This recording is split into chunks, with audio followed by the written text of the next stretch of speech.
Le coût de la vie s'envole aux quatre coins du globe, et pendant ce temps, les salaires semblent figés dans le temps. Pour des millions de familles, la vie quotidienne est devenue une course impossible. Ils travaillent plus, se donnent plus de mal, mais ils ont l'impression que chaque mois, l'argent s'évapore plus vite. Ce qui était autrefois normal, comme économiser un peu ou sortir dîner le week-end, est aujourd'hui devenu un luxe réservé à quelques-uns. Que se passe-t-il réellement? Pourquoi même les classes moyennes et les professionnels ont-ils l'impression de perdre du terrain? Dans cette vidéo, nous allons examiner en profondeur les symptômes d'une crise silencieuse qui touche aussi bien les États-Unis que l'Europe et l'Amérique latine. Nous parlerons de prix qui s'envolent, de salaires stagnants, de pièges du crédit et d'un système économique qui semble pousser des millions de personnes dans une impasse. Le luxe de joindre les deux bouts.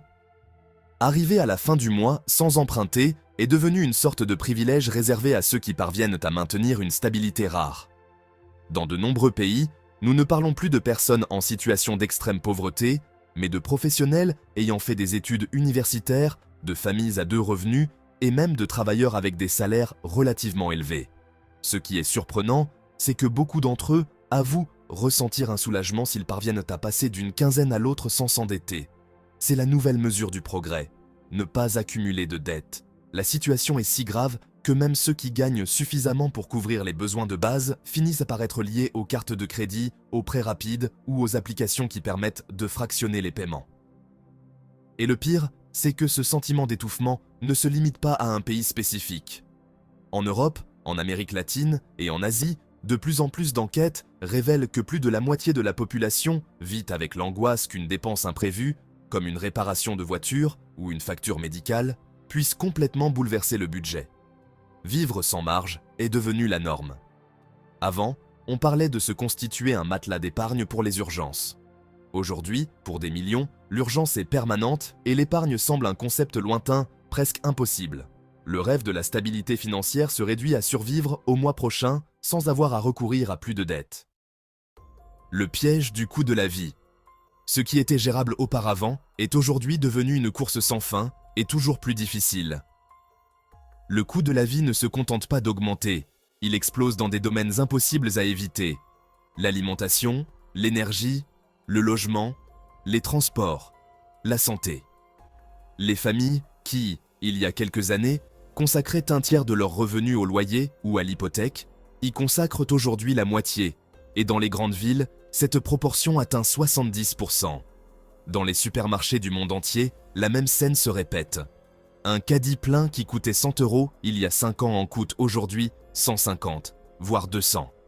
Il en va de même pour les factures d'électricité, de gaz ou d'eau, qui augmentent même si la consommation reste la même. Le problème n'est pas seulement que les prix augmentent, mais qu'ils le font beaucoup plus vite que les salaires. Si les revenus augmentent de 3% par an, mais que le loyer ou les services augmentent de 20%, l'équation ne s'équilibre jamais. Et derrière chaque chiffre froid se cachent des histoires réelles. Des familles qui réduisent leur portion de nourriture, qui n'allument plus le chauffage en hiver, qui vendent leur voiture pour survivre avec les transports en commun. Il ne s'agit pas de cas isolés, mais d'une tendance mondiale. Le piège du coût de la vie se resserre de plus en plus, obligeant des millions de personnes à vivre avec l'angoisse permanente que la prochaine augmentation sera celle qui brisera complètement leur équilibre.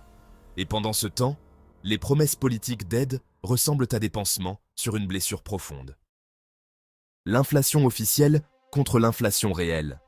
Si l'on se fie au gouvernement, il semblerait que l'inflation soit sous contrôle.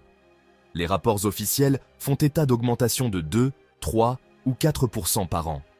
Cependant, quiconque fait ses courses ressent une autre réalité. Ce qui suffisait auparavant pour une semaine de nourriture couvre à peine 3 ou 4 jours maintenant. La différence entre l'inflation officielle et celle que les gens vivent au quotidien est énorme. En théorie, les indices incluent un panier de base avec des produits représentatifs, mais en pratique, ce panier ne reflète jamais l'expérience réelle d'une famille moyenne. Alors que les statistiques assurent que l'inflation est modérée, les pères et mères comparent les factures et constatent qu'en 5 ans, le supermarché coûte 50% plus cher, que le transport a doublé de prix et que le logement est devenu un trou noir qui dévore la majeure partie des revenus. Le plus inquiétant est que cette déconnexion entre les chiffres officiels et la réalité quotidienne érode la confiance dans les institutions. Quand quelqu'un entend que l'inflation annuelle a été de 3%, mais que son loyer a augmenté de 15%, il sent qu'il y a un mensonge en jeu. Cette brèche alimente la frustration, le mécontentement et le sentiment que ceux qui prennent les décisions vivent dans un monde parallèle. L'inflation réelle est celle qui vide le portefeuille, pas celle qui apparaît sur un graphique.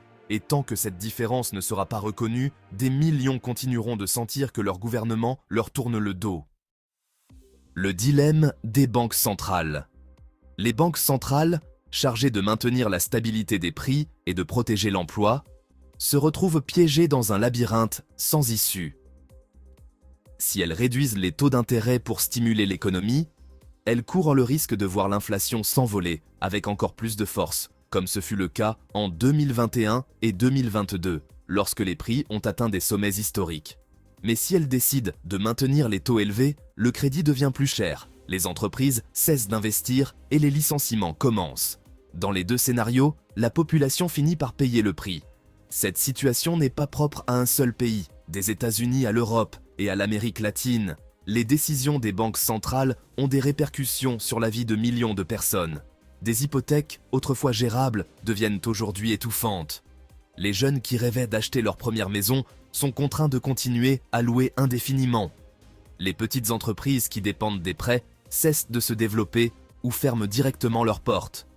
Le dilemme est clair. Choisir entre une inflation qui dévore la valeur de l'argent ou une récession qui détruit des emplois. Et le plus paradoxal est que ces décisions sont prises dans des institutions qui, bien souvent, ne sont pas réellement publiques, mais des réseaux de banques privées agissant sous un déguisement officiel. Les gens ordinaires se retrouvent pris au piège dans une partie d'échecs à laquelle ils n'ont jamais demandé à participer. La question que beaucoup se posent est la suivante. Y a-t-il vraiment une issue, ou sommes-nous condamnés à perdre, quelle que soit la voie choisie? La réalité du travail. Le marché du travail actuel se présente comme un mirage.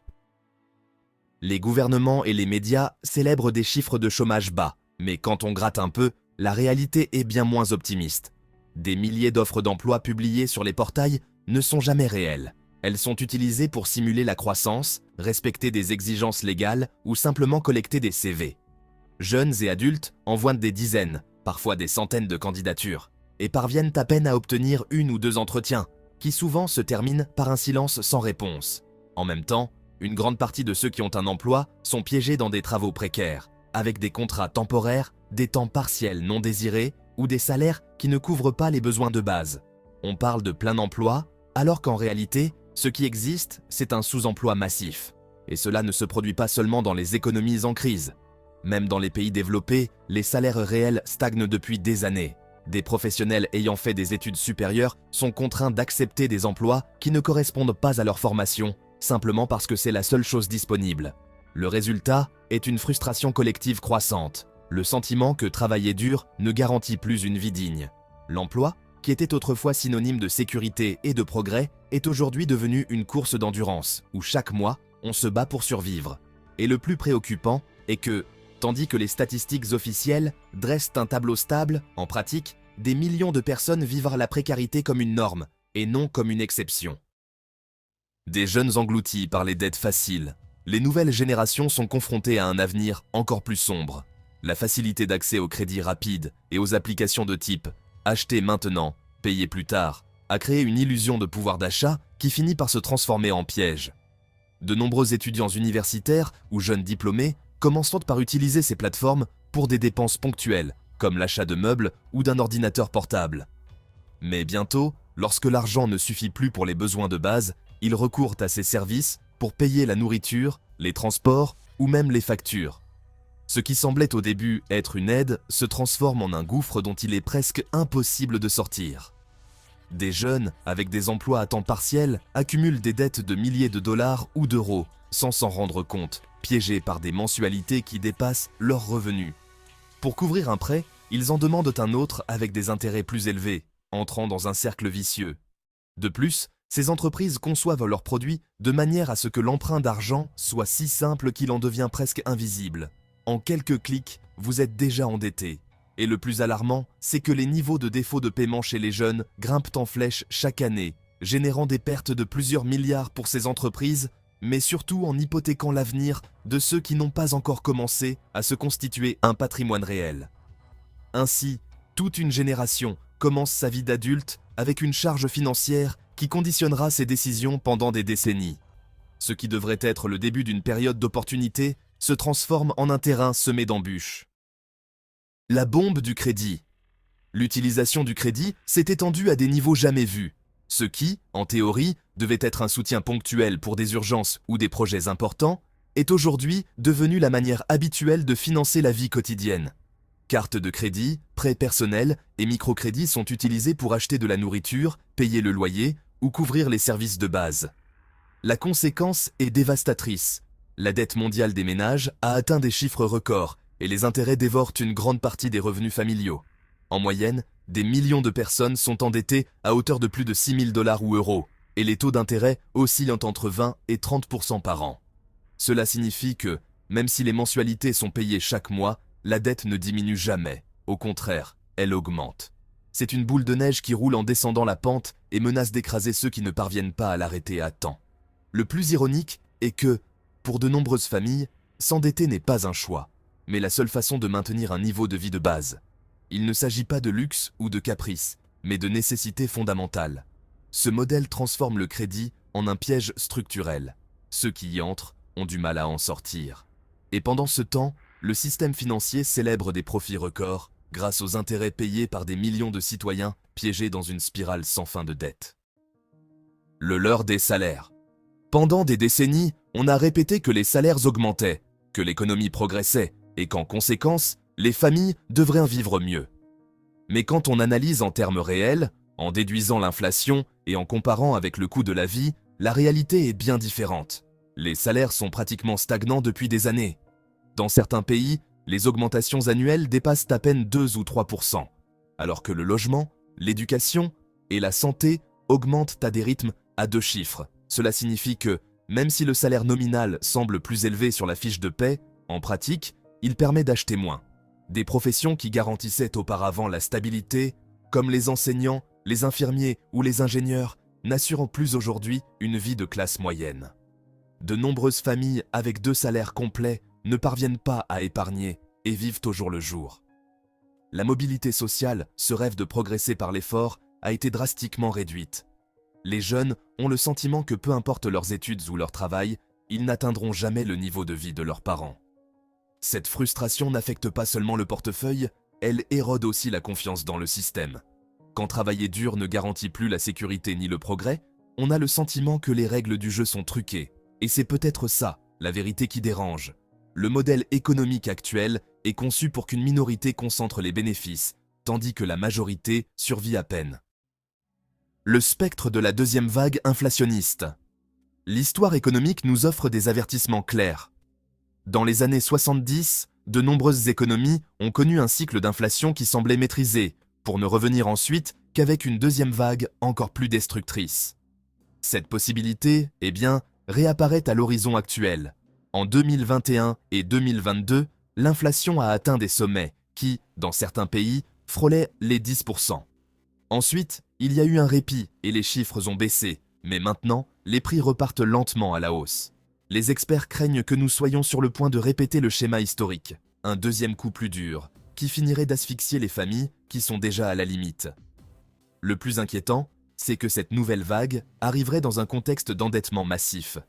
Des millions de ménages dépendent déjà du crédit pour subsister, de sorte qu'une augmentation supplémentaire des prix pourrait déclencher une crise généralisée de défaut de paiement.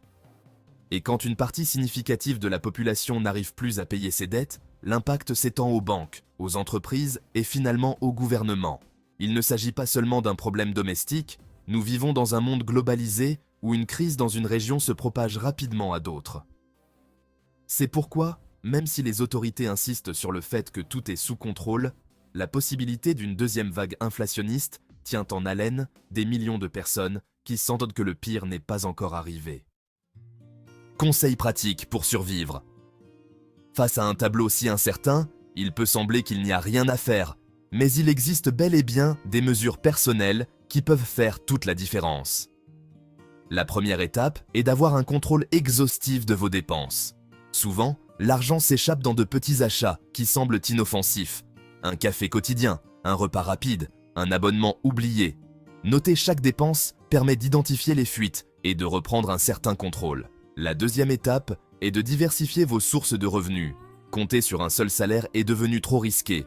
De plus en plus de personnes combinent leur emploi principal avec des travaux en freelance, des entreprises numériques ou des activités de l'économie collaborative. Ce n'est pas facile, mais cette diversification peut faire la différence entre résister ou sombrer. La troisième étape est de réduire les dettes le plus rapidement possible. Chaque euro ou dollar payé en intérêt est de l'argent qui n'est pas investi pour construire un avenir. Prioriser le paiement des cartes de crédit ou des prêts à taux d'intérêt élevés est essentiel pour retrouver une bouffée d'oxygène financier. Enfin, il est bon de penser à la préparation émotionnelle. Vivre dans l'incertitude est épuisant, et garder son calme est aussi important que d'équilibrer son budget. Nous ne pouvons pas contrôler l'économie mondiale, mais nous pouvons contrôler la façon dont nous nous y adaptons. Et en temps de crise, l'adaptation est la clé de la survie. Le fond du problème, un système défaillant. Quand près de la moitié de la population mondiale doit s'endetter juste pour maintenir un niveau de vie de base, on ne parle plus de problèmes individuels, mais d'une faille structurelle du système économique. Il ne s'agit pas du fait que des millions de personnes ne savent pas gérer leur argent, comme le suggèrent parfois les discours officiels. Il s'agit d'un modèle où les prix des biens essentiels augmentent de manière incontrôlable tandis que les revenus stagnent.